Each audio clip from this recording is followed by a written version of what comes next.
Hello people, welcome to global cuisine. Wow, ఏమి రుచి. నేను మీ హరీష్. మనం చక్కగా రొమానియన్ డిషెస్ తయారు చేసుకుంటూ ఉన్నాము. ఆ వంటలన్నింటినీ కూడా అలా ఎక్స్పెరిమెంట్ చేసుకుంటూ ఉన్నాము, మంచిగా నేర్చుకుంటూ ఉన్నాము. అదే క్రమంలోనే ఈరోజు మనము ఒక మంచి సాసేజ్ తయారు చేసుకోబోతున్నాం. సాసేజెస్ బయట నుంచి కొనుక్కోవడమే కాదు, మనం కూడా తయారు చేసుకోవచ్చు. దాన్ని రెండు రకాలుగా తయారు చేస్తారు. మనం ఇప్పుడు ఓపెన్ సాసేజ్ని తయారు చేసుకోబోతున్నాం. మనం తయారు చేసుకోబోతున్న ఆ డిష్ పేరేంటంటే చికెన్ మిస్సీ. ఈ చికెన్ మిస్సీకి కావాల్సిన ఇంగ్రీడియంట్స్ ఒకసారి చూద్దాం. పప్రికా పౌడర్, జీరా, ఉల్లిపాయ, వెల్లుల్లి, నిమ్మకాయ చెక్క, అలాగే ధనియాల పొడి, కొద్దిగా బేకింగ్ సోడా, అలాగే చికెన్. మెయిన్ ఇంగ్రీడియంట్ చికెన్ కాబట్టి చికెన్ అలాగే ఉంది. చికెన్తో పాటుగానే బోల్డెన్ ఇంగ్రీడియంట్స్ కూడా తీసుకున్నాం. బేసిక్గా ఏంటంటే రకరకాల మీట్స్ తోటి తయారు చేసుకుంటారు ఈ మిస్సీని. మనం ఈరోజు తయారు చేసుకోబోతుంది మాత్రం చికెన్ తోటి, అందుకనే దీన్ని చికెన్ మిస్సీ అన్నాం. మిస్సీ అంటే బేసిక్గా సాసేజ్ అనే అర్థం వస్తుంది రొమానియన్ స్టైల్లో.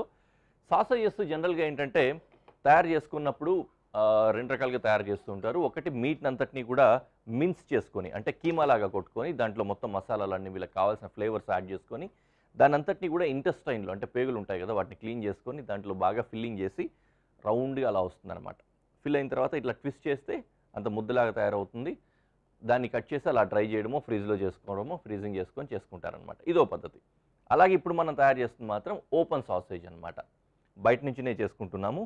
సో దీనికి ఫస్ట్ బేసిక్గా ఏంటంటే బోన్లెస్ చికెన్ని కట్ చేసుకొని దాంతోపాటుగానే ఉల్లిపాయలు, వెల్లుల్లిపాయలు ఇవన్నీ కూడా వేసేసుకొని మిక్సీ పట్టుకుంటాం, మిన్స్ అవ్వడం కోసం. మిన్సింగ్ మిషన్ అని ఉంటుంది, అది కనుక ఉంటే ఇంకా బెటర్. మిన్సింగ్ మిషన్ ఉండదు కాబట్టి మన ఇళ్లలో మిక్సీ పట్టుకుంటాం. ఈ రొమానియన్స్ బాగా భోజన ప్రియులే కాదు, పార్టీ ప్రియులు కూడా అనమాట. మంచిగా చక్కగా పార్టీలు చేసుకుంటూ ఉంటారు వీళ్ళు. బ్యాక్ యార్డ్స్లో కావచ్చు, ఎక్కడైనా సరే చక్కగా బార్బిక్యూలు ఇట్లాంటివి పెట్టుకుంటారు. ఓకే, చికెన్ కటింగ్ అయిపోయింది. Let it be here. ఉల్లిపాయ కూడా రఫ్ చాప్, జస్ట్ ముక్కలుగా చేసేసి మిక్సీలో వేసేయడానికి కోసం మాత్రమేనమాట.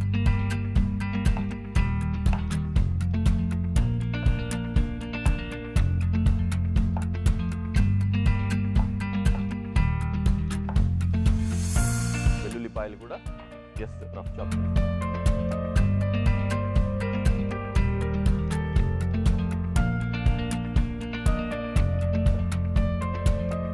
వీటన్నింటినీ మిక్సీ జార్లో వేసుకొని బ్లెండ్ చేస్తాం.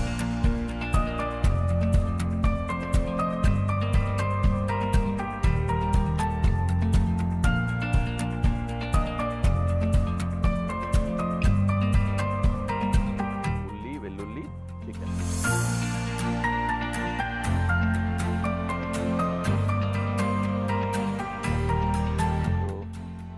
ఈ విధంగా ఉల్లి, వెల్లుల్లి, చికెన్ ఇవన్నీ కూడా వేసాము. దీన్ని బ్లెండ్ చేసుకుందాం. బ్లెండ్ చేసిన తర్వాత ఎలా ఉంటుందో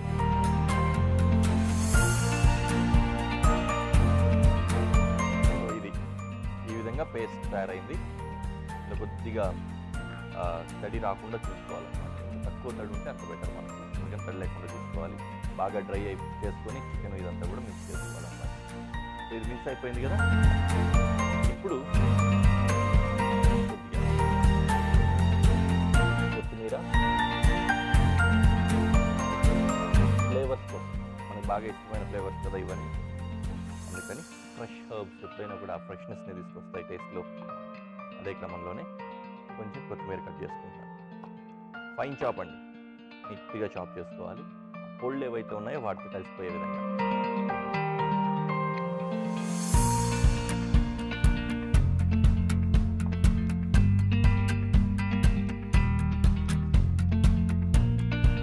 ఆడిపోతుంది అసలు. ఫ్రెష్ వాసన అలా బాగుంది చాలా. అందుకని మనం తయారు చేసుకున్నాం. ఒక మిక్సింగ్ బౌల్ అలా తీసుకొని ఇందులో ఒక్కొక్కటిగా ఈ ఇంగ్రీడియంట్స్ అన్నీ వేసేసుకోవాలి. ఏం లేదు, మొత్తం కలుపుకోవాలన్నమాట. వీటిని చక్కటి ముద్దల్లా కలుపుకొని సాసేజ్ లాగా చేత్తో చుట్టుకొని ఫ్రై చేసుకోవడం. సో పుదీనా వేసాను, తర్వాత కొత్తిమీర వేసుకున్నాను. వీటి తర్వాత ఈ చికెన్ పేస్ట్ పెట్టుకున్నాం కదా, దీన్ని పొరపాటున కూడా ఆయిల్ వేయకూడదండి, అది గుర్తుపెట్టుకోండి. మిక్స్ అయినప్పుడు ఇంకొంచెం బ్లెండింగ్ ఏజెంట్ కింద ఉంటుంది కదా అని మనం ఆయిల్ వేస్తూ ఉంటాము ఒకసారి, అది వేయకూడదు. ఎందుకంటే ఆయిల్ వేస్తే స్టిక్కీనెస్ రాదు, బైండ్ అవ్వదు అనమాట. ఎందుకంటే మనం దీంట్లో ఫ్లవర్ కానీ ఇంకోటి ఎట్లాంటి పదార్థాలు వాడట్లేదు కాబట్టి బైండ్ అవ్వడానికి చికెన్ దానంతట అదే బైండ్ అవ్వాలి. కాబట్టి దీంట్లో ఒకవేళ ఆయిల్ ఉందనుకోండి, పీసులన్నీ కూడా ముద్దలాగా అతుక్కోకుండా విడిపోతాయి అన్నమాట. సో అందుకని ఆయిల్ వేయకూడదు.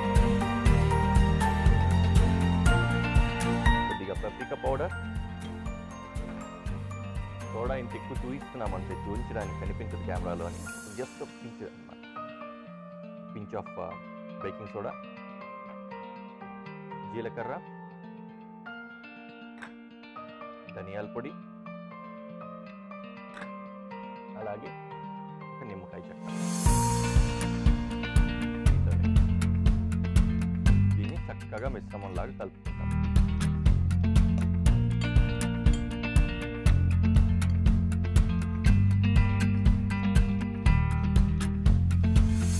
అలాగే మర్చిపోకుండా వేసుకోవాల్సింది కాస్తంత ఉప్పు.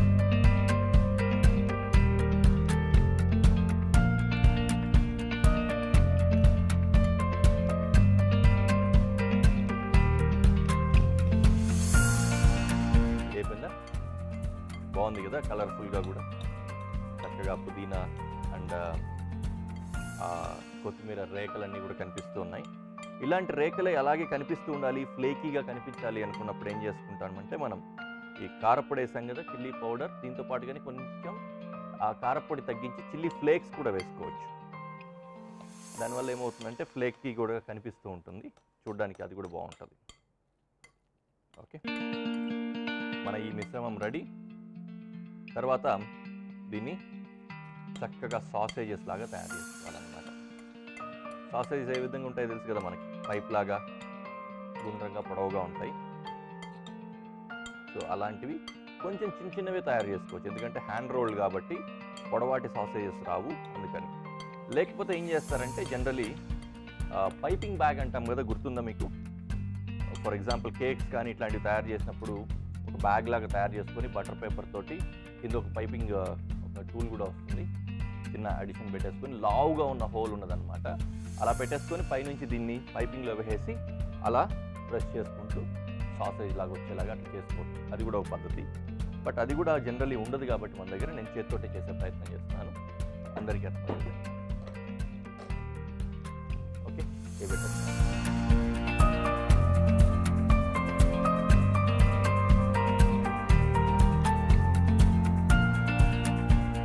చిన్న ముద్ద ఇలా తీసుకొని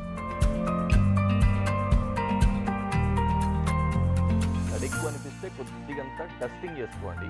ఫ్లార్ అంటే మైదా పిండి ఏదైనా తీసుకొని చేతికి మాత్రం డస్టింగ్ కోసం మాత్రమే. మళ్ళీ దీంట్లో మైదా కలిస్తే ఆ సాసేజ్ టేస్ట్ కానీ ఫ్లేవర్ కానీ మారిపోతుంది, అందుకని చేతికి ఊరికే సపోర్ట్గా ఉండడం కోసం మాత్రం చేసుకోవాలి. కాస్త అనీవన్గా వస్తుంది, నో ప్రాబ్లం ఎట్ ఆల్. ఎంతైనా మనం చేసుకుంటే ఉన్నట్టు కదా. ఈక్వల్ షేప్స్లో ఈక్వల్ సైజెస్లో రావడం కోసం కావాలంటే ఇట్లా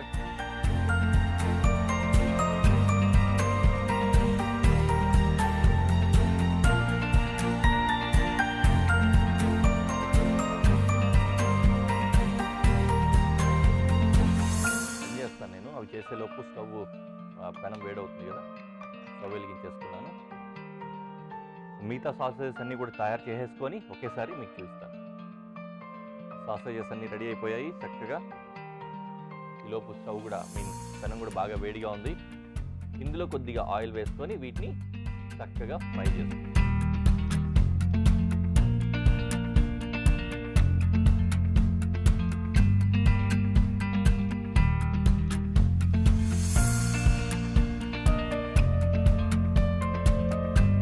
సాసేజ్ అయితే ఇది పద్ధతి, మనం సాసేజ్ తయారు చేసుకున్నాం. తర్వాత ఏంటంటే ఇప్పుడు ఆయిల్లో ఫ్రై చేస్తున్నాం. ఆయిల్లో ఫ్రై చేస్తున్నాం కాబట్టి ఇక ఈ పద్ధతిలో ఉంటుంది. లేదనుకుంటే కాస్త దీన్ని తీసుకెళ్ళి ఫ్రిడ్జ్లో పెట్టేసుకొని బైండింగ్ వస్తుంది, కాస్త టైట్ అవుతాయి, గట్టిపడుతుంది కదా ఫ్రిడ్జ్లో పెడితే. అలా గట్టిపడిన తర్వాత దీన్ని గ్రిల్ మీద కానీ లేకపోతే బొగ్గులు పొయ్యి ఉంటుంది కదా, ఇట్లా పెట్టుకుంటాం, అలాంటి దాని మీద కానీ కుక్ చేసుకోవచ్చు. కావాలంటే బేక్ కూడా చేసుకోవచ్చు. బట్ బేసిక్ సాసెస్ తయారు చేసే పద్ధతి అనేది మనము ఈ స్టైల్లో ఇంపార్టెంట్ అనమాట. ఆ ఇంగ్రీడియంట్స్ వాటిని ఏ విధంగా తయారు చేస్తాం ఇది, ఆ తర్వాత దాన్ని కుక్ చేసుకోవడం అనేది మనకు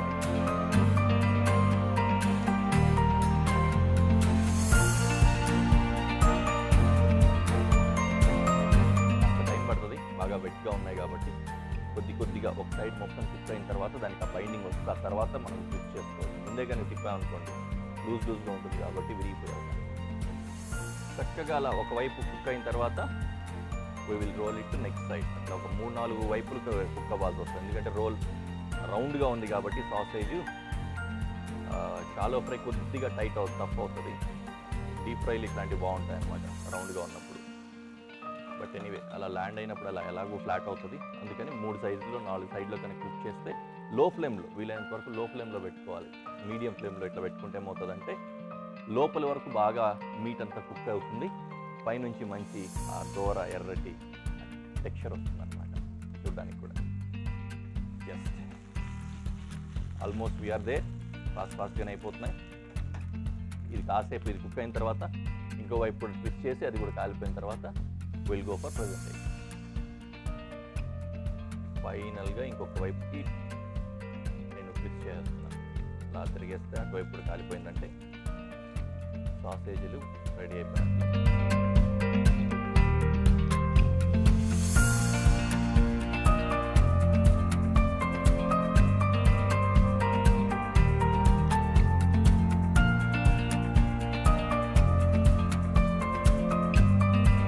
చాలా హ్యాపీ అనిపిస్తుంది తెలుసా, చక్కగా మనమే సాసేజ్ రెడీ చేసుకోవడం. అది కూడా మనకు కావాల్సిన ఫ్లేవర్స్తో, మనకు నచ్చే ఫ్లేవర్స్. బయట నుంచి సాసేజ్ ఎప్పుడు కూడా అది కమర్షియల్ ఫ్లేవర్స్ ఉంటాయి, దాంట్లో గోల్డెన్ ప్రిజర్వేటివ్స్ ఉంటాయి, ఆ టేస్ట్ డిఫరెంట్గా ఉంటుంది. అదే మనం తయారు చేసుకుంటే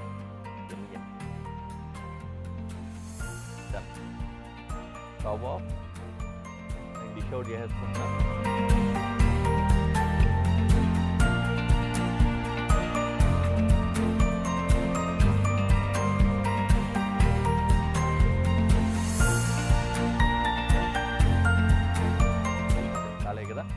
బాగున్నాయి. వీటిని ఇలాగే చూస్తే కాదు కానీ చక్కగా ప్రజెంటేషన్లో పెట్టి ఎలా ఉందో మీకు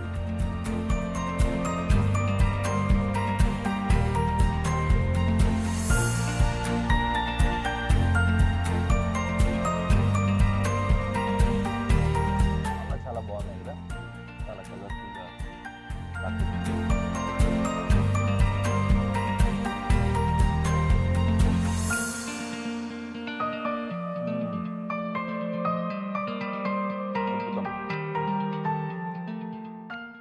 చాలా బాగుంది. ఇప్పుడు మనం తయారు చేసుకోబోతున్నాము ఒక చక్కటి స్ట్యూ ప్రిపరేషన్ అనమాట. స్ట్యూ అంటే మరీ నీళ్ళుగా ఉండదు, తక్కువ నీళ్ళతోటి చాలా మంచి కన్సిస్టెన్సీలో ఉంటుంది. ఇంకో ముఖ్యమైన విషయం ఏంటంటే రొమానియన్ డిషెస్లో ఇది చాలా ఇంపార్టెంట్ అనమాట. జనరల్లీ ఈ స్ట్యూ ప్రిపరేషన్కి వేరే ఏదైనా డిష్కి ఇది కాంప్లిమెంట్గా ఇస్తూ ఉంటారు, లేకపోతే అకంప్లిమెంట్గా ఇస్తూ ఉంటారు. బట్ ఇదేంటంటే ఇదే మెయిన్ కోర్స్ కింద, మెయిన్ డిష్ కింద ఉండి దీనికి అకంప్లిమెంట్గా వేరే మీట్స్ ఇట్లాంటివి ఇస్తూ ఉంటారు అనమాట. అంత ఇంపార్టెంట్. సరే, ఉపోద్ఘాతం ఎక్కువైపోయింది. ఇప్పుడు మనం తయారు చేసుకోబోతున్న ఆ డిష్ పేరు ఏంటంటే టొకానా. ఈ టొకానాకి కావాల్సిన ఇంగ్రీడియంట్స్ ఏంటో ఒకసారి చూద్దాం. బంగాళదుంపలు తొక్క తీసి పెట్టుకున్నాం, ఉల్లిపాయ, టొమాటో, వెల్లుల్లి, టొమాటో పేస్ట్, బిర్యానీ ఆకు, రెడ్ క్యాప్సికమ్, గ్రీన్ క్యాప్సికమ్, ఇంకా కారపొడి, పప్రికా పౌడర్ అంటాం కదా, సేమ్ అదే అనమాట. చాలా సింపుల్ డిష్ ఇది. స్ట్యూ ప్రిపరేషన్ అంటే మనకు తెలుసు కదా, సాలడ్ లాగా అన్ని ముక్కలు కట్ చేసుకుంటాము. అన్నింటినీ పెనంలో వేయించేసి కొద్దిగా అంత సాతే చేసి మసాలాలన్నీ అంటే సీజనింగ్స్ అంతా అయిన తర్వాత వాటర్ వేసుకొని ఉడికించేసుకుంటాం అనమాట. సింపుల్.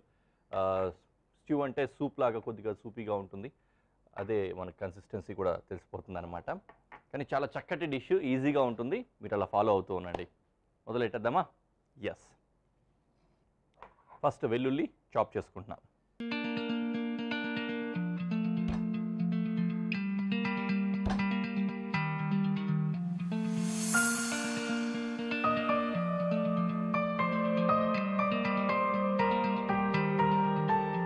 తర్వాత ఉల్లిపాయ. ఇందాకే చెప్పాను కదా, రొమానియన్ డిషెస్లో ఇది one of the important dish అనమాట. అందుకని దీన్ని మెయిన్గా పెట్టుకొని అకంపనిమెంట్ కింద మీట్స్ని కానీ బ్రెడ్స్ని కానీ ఇస్తూ ఉంటారు. చక్కటి బ్రెడ్స్లోకి ఇది చాలా బాగుంటుంది. ఏదైనా బ్రెడ్ ఉన్నప్పుడు అంటే నాన్లు, బటర్ నాన్లు ఇట్లాంటివి ఉంటాయి కదా, ఇలాంటి వాటికి కానీ వాటికి చాలా చక్కగా ఉంటుంది అనమాట. లేదంటే అలాగే కూడా దీన్ని తినేయచ్చు, అంత చక్కగా ఉంటుంది. ఆనియన్ కటింగ్ కూడా అయిపోయింది కదా, ఇది కూడా ఒక డిష్లో పెట్టేసుకుందాం. తర్వాత ఇంకా చేద్దాం బంగాళదుంప. బంగాళదుంప కూడా క్యూబ్స్ లాగా కావాలి మనకి. సో ఈ విధంగా కట్ చేసుకొని దీన్ని సగా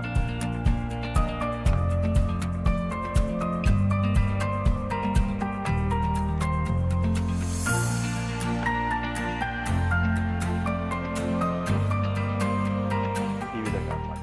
ఇంత చిన్న చిన్న ముక్కలు వచ్చే విధంగా క్యూబ్స్ కట్ చేసుకుంటాం. కొంచెం పెద్దవైనా పర్లేదు. జనరలీ స్ట్యూస్ తయారు చేసేటప్పుడు, సూపులు తయారు చేసేటప్పుడు నేను ఒకటి అంటూ ఉంటాను అనమాట, అబ్బా ఏం స్ట్యూలు తయారు చేస్తామో అన్నట్టు. బట్ ఎక్కువ ఏంటంటే మన కూరలాగూ చాలా మందికి స్ట్యూస్ అలాగే అనమాట. అలాగే తయారు చేసుకుంటూ ఉంటారు కాబట్టి మనం రకరకాల కూరలు తయారు చేసుకున్నప్పుడు రకరకాల స్ట్యూస్ కూడా చాలా కంట్రీస్ వాళ్ళు తయారు చేసుకుంటూ ఉంటారు. ఇదివరకు కూడా చెప్పాను నేను మన షోలో, షో చేసేటప్పుడు ఇలాగే స్ట్యూ ప్రిపరేషన్ అప్పుడు, ఇక్కడ బోల్డ్ అనే డిషెస్ తయారు చేస్తూ ఉంటాం కదా మనం. మేము ఇక్కడ చేస్తూ ఉంటాం, మీకు చూస్తూ ఉంటాం. వీటిలో నాకు స్ట్యూ తయారు చేయడం పెద్దగా ఇష్టం, ఇంట్రెస్ట్ ఉండకపోవచ్చు, కానీ ఇక్కడ చేసిన వాటిలో ఎక్కువ నేను తినే డిష్ స్ట్యూవే ఉంటుంది. అలాగే పెట్టుకొని చికెన్ కానీ ఏమైనా యాడ్ చేసినప్పుడు, ముఖ్యంగా సాసేజెస్ ఇట్లాంటివి యాడ్ చేసి తయారు చేసినప్పుడు, ఇలాంటి స్ట్యూస్లో ఏం చేస్తామంటే వాటిని అలాగే పక్కన పెట్టుకొని నేను తింటూ ఉంటాను అనమాట. సో రకంగా చెప్పాలంటే స్ట్యూకే ఎక్కువ కన్సంప్షన్ రేషియో. ఆయిల్ యాడ్ చేసుకుంటున్నాను. ఓకే, రెడీగా ఉన్నట్టే. మొదటగా గార్లిక్ వేసేస్తాను కదా, కొద్దిగా అట్లా ఫ్రై అయిన తర్వాత ఆనియన్ యాడ్ వేడికింది. ఇప్పుడు ఆనియన్ వేస్తాను. Tomato cut,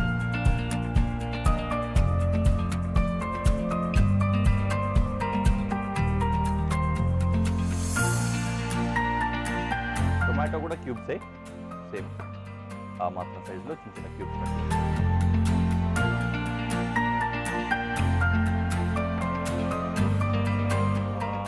Now I'm adding tomato.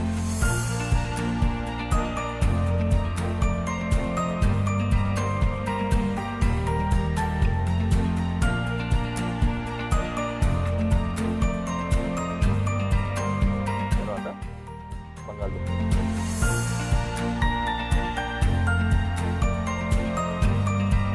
చక్కగా కాస్త అలా ఫ్రై అవుతూ ఉండని. ఫ్రై అయిన తర్వాత మిగిలిన ఇంగ్రీడియంట్స్ కూడా ఉన్నాయి కదా, వీటిని కూడా కట్ చేసుకొని దాంట్లో వేసేస్తాం.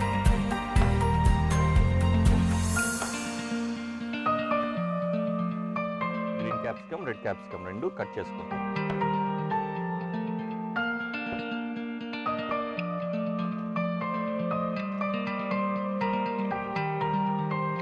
ఇందులో గ్రీన్ క్యాప్సికమ్, రెడ్ క్యాప్సికమ్ వేస్తున్నాం. In fact green capsicum, red capsicum అనేది లాస్ట్లో వాటర్ వేసిన తర్వాత కూడా వేసుకోవచ్చు. ఎంత లైట్గా కుక్ అయితే అంత బెటర్ అనమాట అవి. అందుకనే బంగాళదుంప అంతా కుక్ అయిన తర్వాత యాడ్ చేస్తున్నాం.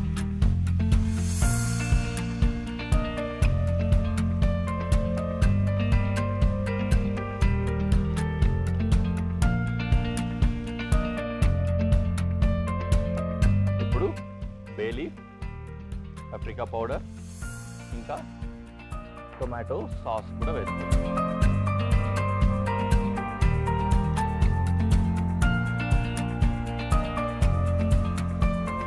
టొమాటో పేస్ట్ ఇంకా పప్రికా పౌడర్ వేసాం కదా, రెండు కలిసే విధంగా, ప్లస్ ఆ టొమాటో పేస్ట్ కొద్దిగా వేడయ్యే విధంగా, వేగిలాగే అనమాట. అంటే పచ్చి పచ్చిగా ఉంటుంది కదా పేస్ట్, అప్పుడే వేసాము, అది ఆ పచ్చిదనం పోయేలాగా వేయించుకుందాం. అలా వేయించుకున్న తర్వాత we will add water. Okay, ఇప్పుడు ఇందులో వాటర్ యాడ్ చేసుకుంటున్నాను. జనరలీ స్ట్యూ ప్రిపరేషన్ అనేసరికి మనం బోల్డ్ అంత వాటర్ వేస్తూ ఉంటాం కదా. సో ఇన్ఫ్యాక్ట్ దీనికి కూడా బోల్డ్ అంత వాటర్ కావాల్సి వస్తుంది. కాకపోతే రెగ్యులర్గా మనం చేసే అంత ఎక్కువ జ్యూసీగా వాటరీగా ఉండదు అన్నమాట. ఇది కొద్దిగా తక్కువ వాటరీగానే ఉంటుంది. దానికి సరిపడా కొద్దిగా తక్కువగానే వాటర్ వేస్తున్నాము. ఇదంతా ఇప్పుడు హీట్ వచ్చి బాయిల్ వచ్చిన తర్వాత వెజిటబుల్స్ అన్ని కుక్ అయిపోతాయి కదా. ఆ తర్వాత డైరెక్ట్గా ప్రెజెంటేషన్కి వెళ్ళిపోతాం అన్నమాట. కొద్దిగా ఇప్పుడు దీంట్లో నెక్స్ట్ అయిన ఐటమ్ ఏంటంటే సాల్ట్.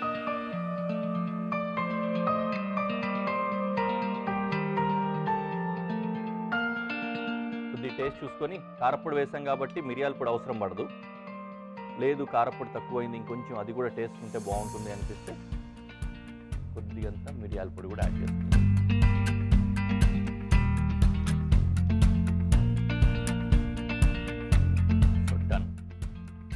డిష్ మొత్తం రెడీ అయిపోయింది. కుక్ అయిపోయిన తర్వాత తీసేసి ప్రెజెంటేషన్ ప్లేట్లో పెట్టాం.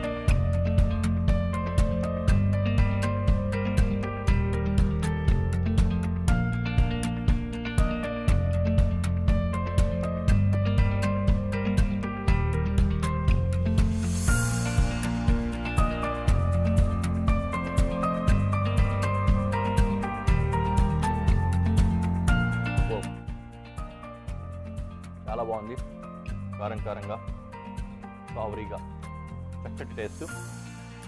ఖచ్చితంగా మీరు కూడా ట్రై చేయండి.